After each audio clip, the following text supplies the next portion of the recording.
1965 में Sahara desert के ऊपर से एक स्पेस क्राफ्ट गुजर रहा था। इसमें बैठे 2 एस्ट्रोनॉट्स बड़ी हैरानी से जमीन की तरफ देख रहे थे। उनको सहारा के बीचों बीच एक ऐसी चीज नजर आ चुकी थी जिस पर यकीन लाना काफी मुश्किल था। ये दोनों एस्ट्रोनॉट्स जेम्स मैकडेविट और एडवर्ड वाइट थे, जिन्होंने रेत से भरे रेगिस्तान में एक बहुत बड़ी इंसानी आंख जैसा स्ट्रक्चर देखा। हैरत अंगेज तौर पे इसके बीच में इंसानी आंख जैसी एक पुतली भी मौजूद थी। जेम टीवी की वीडियोस में एक बार फिर से खुशामदीद। नाजरीन, इस आंख की लंबाई 265 किलोमीटर और चौड़ाई 70 किलोमीटर है। इसका टोटल एरिया 18,500 स्क्वायर किलोमीटर से भी बड़ा है। यानी इसमें मुंबई जैसी 30 सिटीज और कराची जैसी 5 सिटीज आसानी से फिट आ सकती हैं। जबकि इसकी पुतली, जो कि एक परफेक्ट गोल शेप में है, इसका डायामीटर 40 किलोमीटर है। इतने बड़े इस अनोखे और मिस्टीरियस स्ट्रक्चर को सिर्फ स्पेस से ही देखा जा सकता है और ये आई ऑफ सहारा या फिर रिचर्ड स्ट्रक्चर के नाम से पहचाना जाता है।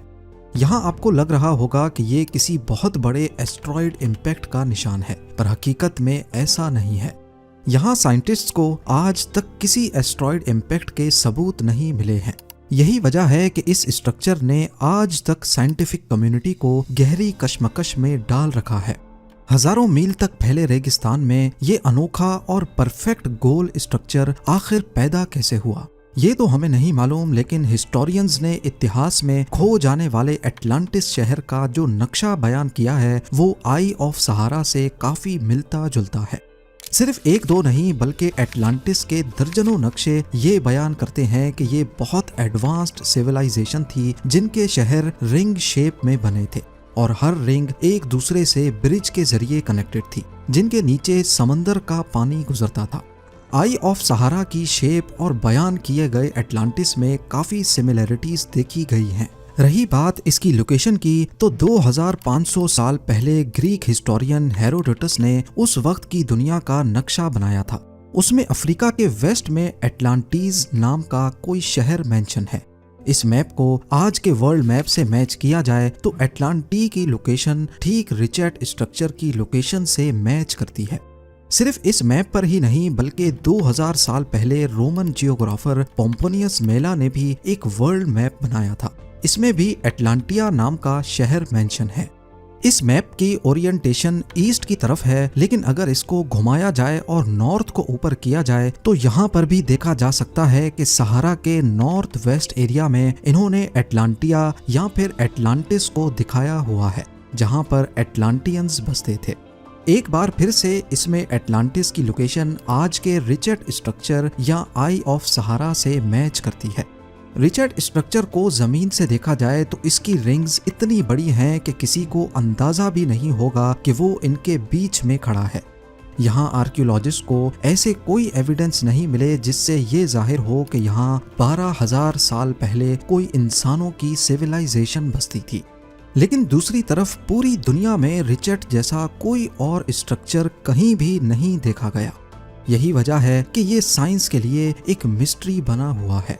रिचर्ड स्ट्रक्चर के अलावा सहारा डेजर्ट अपने अंदर और भी कई राज छुपाए बैठा है।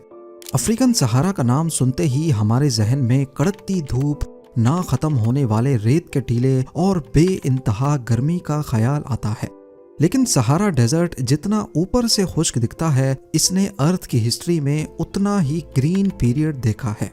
इस रेगिस्तान का total area 90 lakh square kilometres पर फैला हुआ है, यानी कि पूरे यूनाइटेड स्टेट्स ऑफ अमेरिका या फिर पूरे यूरोप जितना। सहारा इतना बड़ा है कि इसको टोटल 11 कंट्रीज आपस में शेयर करती हैं और ये मुसलसल बढ़ता ही जा रहा है। हर 100 सालों में सहारा का एरिया 10% के हिसाब से बढ़ रहा है। पर आखिर ऐसा क्यों है और ये इतनी ज्यादा रेत आखिर आई कहां से? इस डेजर्ट का सबसे दिलकश मंजर इजिप्ट में मौजूद वाइट डेजर्ट है, जो दिन के टाइम पर आर्कटिक रीजन का लुक देता है। इसकी वाइट रेत और बीच में बने सफेद लाइमस्टोन की फॉर्मेशंस देखकर ऐसा मालूम होता है कि इनको किसी ने खास इस शेप में बनाया है, लेकिन असल में हजारों करोड़ों साल पहले ये जगह ओशन का बॉटम हुआ करती थी। आज से 25 करोड़ साल पहले जब हमारी दुनिया में डायनासोर्स का राज था, उस वक्त इस जगह जहां पर सहारा मौजूद है, यहाँ टेथिस नामी ओशन था। करोड़ों सालों तक इस ओशन के वजन ने इसके बॉटम पर लाइम स्टोन की एक लेयर जमा दी। वक्त के गुजरते जब नए कॉन्टिनेंट्स बने, ओशन खत्म हुआ तो इस जमी हुई लाइम स्टोन की लेयर पर पहली बार हवाएं टकराना शुरू हुई। विंड इरोजन की वजह से लाइम स्टोन के पार्टिकल्स फैलते गए और देखते ही देखते इस वाइट डेजर्ट में बदल गए। सिर्फ वाइट डेजर्ट ही नहीं बल्कि पूरे सहारा की रेत के बनने की यही कहानी है। जहां लाइम स्टोन था वहां वाइट डेजर्ट बन गया और जहां सैंड स्टोन था वहां ऑरेंज कलर की रेत बन गई। हैरानी की बात यह है कि सहारा डेजर्ट हमेशा से ही ऐसा नहीं था। साइंटिस्ट को यहाँ रेत के अंदर ऐसे सबूत मिले हैं, ऐसे प्लांट्स और ट्रीज के फॉसिल्स मिले हैं जो सहारा की सख्त कंडीशंस में आज ग्रो ही नहीं कर सकते। इसका मतलब ये है कि सहारा हमेशा से ऐसा नहीं था, बल्कि कभी इस जगह का नक्शा आज के सहारा से काफी अलग था। 26 लाख साल पहले हमारी दुनिया आखिरी आइस एज की तरफ जा रही थी। हर चीज फ्रीज होना शुरू हो गई, जमीन और ओशंस में कोई फर्क नहीं बचा था और ग्लेशियर्स बनने की शुरुआत हो चुकी थी। जियोलॉजिस्ट का कहना है कि ये अर्थ की हिस्ट्री में 5वीं बड़ी आइस एज का आगाज था। हमारा अर्थ हर चंद करोड़ सालों के बाद आइस एज में चला जाता है। ये नॉर्मली अर्थ के ऑर्बिट में चेंज की वजह से होता है जब अर्थ सूरज से ज्यादा दूर हो जाता है। इस लास्ट आइस एज में जो इक्वेटर के एरियाज थे, जिसमें अफ्रीका भी आता है, ये फ्रीज तो नहीं लेकिन काफी ठंडे हो चुके थे, जिसको अफ्रीकन ह्यूमिड पीरियड्स भी कहते हैं। जहां पूरी दुनिया बर्फ की मोटी लेयर से ढकी थी, वहीं सहारा हरा भरा और जिंदगी से भरपूर था। यहाँ हजारों मील तक मेडोज थे और चप्पे चप्पे पर हरी घास होती थी। बारिशों की वजह से यहाँ रिवर्स बहती थीं, लेक्स थीं जो अगर आज होती तो दुनिया की सबसे बड़ी लेक्स कहलाती। यहाँ हर तरह के जानवर थे जो किसी रेन फॉरेस्ट में होते हैं। इन सब चीजों के साथ साथ एंशिएंट ह्यूमंस की भी बड़ी तादाद यहाँ माइग्रेट करके आई थी, क्योंकि बाकी दुनिया के मुकाबले में सहारा की ग्रीनरी जिंदगी को सपोर्ट करती थी। यहाँ एग्रीकल्चर किया जा सकता था, जानवर पाले जा सकते थे और मौसम भी रहने के काबिल था, जैसा कि आज यूरोप में होता है। करीब 25 लाख सालों तक चलने वाली ये आइस एज आज से 11,000 साल पहले खत्म होना शुरू हुई। अर्थ का एवरेज टेम्परेचर -60 डिग्री सेल्सियस से आहिस्ता आहिस्ता वापस से बढ़ने लगा। बर्फ की मोटी लेयर मेल्ट होने लगी और ओशंस के ऊपर भी बर्फ के तोदे आहिस्ता आहिस्ता पिघलने लगे। अगले कई हजार सालों तक तो सहारा की लाइफ कंडीशंस बरकरार रहीं, लेकिन फिर 4000 BC के आसपास यानी 6000 साल पहले कुदरत ने सहारा की हरियाली को वापस छीनने का इरादा कर लिया। तब से लेकर एक बार फिर से ग्रीन मेडोज सूखना शुरू हो गए और नीचे मौजूद रेत दोबारा से हवा के साथ कांटेक्ट में आकर फैलना शुरू हो गई। करोड़ों साल पहले हरे भरे अफ्रीका की एक झलक आज दुनिया की सबसे लंबी नाइल रिवर में देखी जा सकती है। 6,695 किलोमीटर लंबी रिवर साउथ अफ्रीका में युगांडा से शुरू होकर सहारा के बीच से गुजरती हुई इजिप्ट के पास मेडिटेरेनियन सी में जाकर गिरती है। जब नॉर्थ अफ्रीका रेगिस्तान में बदल गया तो यहाँ बसने वाले एंशिएंट इजिप्शियंस के पास जिंदा रहने के लिए सिर्फ नाइल रिवर का पानी ही था। एंशिएंट इजिप्शियंस और ग्रीक्स ने कई मर्तबा ये जानने की कोशिशें की कि नाइल रिवर का पानी असल में आता कहाँ से है, लेकिन इसकी लातादाद शाखें इतनी कॉम्प्लेक्स हैं कि वो कभी मालूम ही नहीं कर पाए। यही वजह थी कि एंशिएंट इजिप्शियंस ने नाइल रिवर को पूजना शुरू कर दिया। उनकी नज़र में ये एक सेक्रेड रिवर थी जिसका सोर्स किसी को भी मालूम नहीं था। लेकिन मॉडर्न दौर में भी नाइल रिवर का ओरिजिन ढूंढने में कई एक्सपीडिशंस लगे थे। पूरी नाइल रिवर अपने सफर के दौरान 11 कंट्रीज से होकर गुजरती है और ये अमेज़न रिवर से सिर्फ 200 मीटर्स ही छोटी है। अब क्योंकि अफ्रीकन कॉन्टिनेंट में हर आइस एज के दौरान खुशगवार मौसम होता था, यानी या तो यहाँ बहुत गर्मी होती थी या फिर नॉर्मल कंडीशंस होती थी, लेकिन आर्कटिक कंडीशंस यहाँ किसी दौर में नहीं पैदा हुई जिसमें इंसानों का रहना मुमकिन नहीं होता।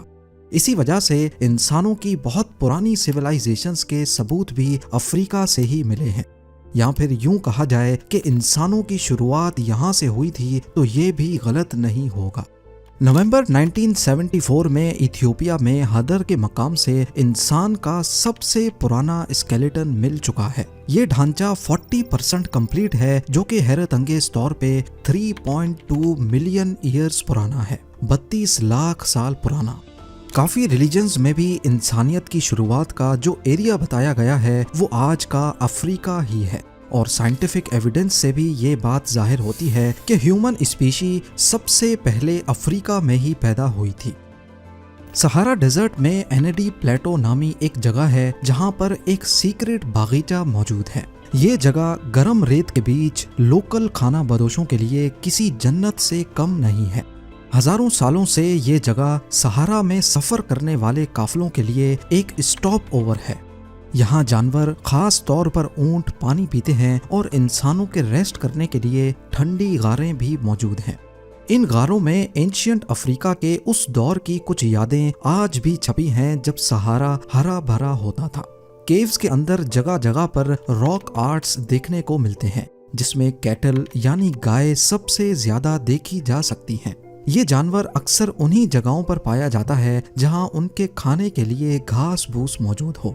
आज यहाँ कैमल्स के अलावा किसी और जानवर का चलना फिरना मुमकिन नहीं है। 1940s तक यहाँ अफ्रीकन लायंस होते थे, लेकिन अब वो भी खत्म हो गए। इस छुपे हुए बागीचे में कुछ क्रोकोडाइल्स पानी के किनारे रहते हैं, पर सवाल ये है कि क्रोकोडाइल्स तो इतना बड़ा सफर नहीं कर सकते, तो फिर सहारा के बीचों बीच ये आए कहाँ से? एक्सपर्ट्स का मानना है कि ये अफ्रीकन क्रोकोडाइल की नस्ल है, जो खास कहीं से आई नहीं बल्कि ये हजारों सालों से यही है।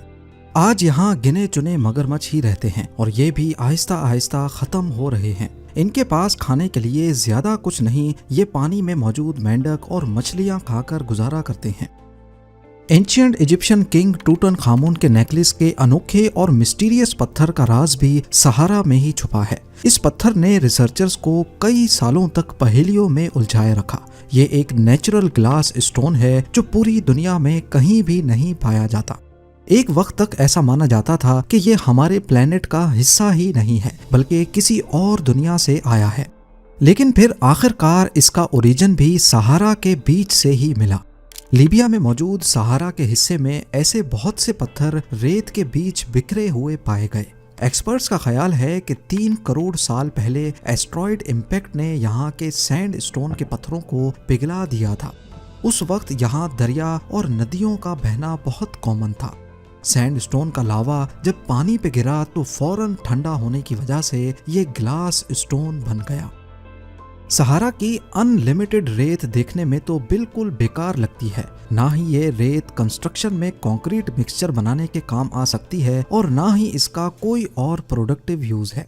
लेकिन असल में ये सहारा की रेत ही है जो 4000 किलोमीटर दूर अमेज़न रेन फॉरेस्ट के अंदर सांस भरती है।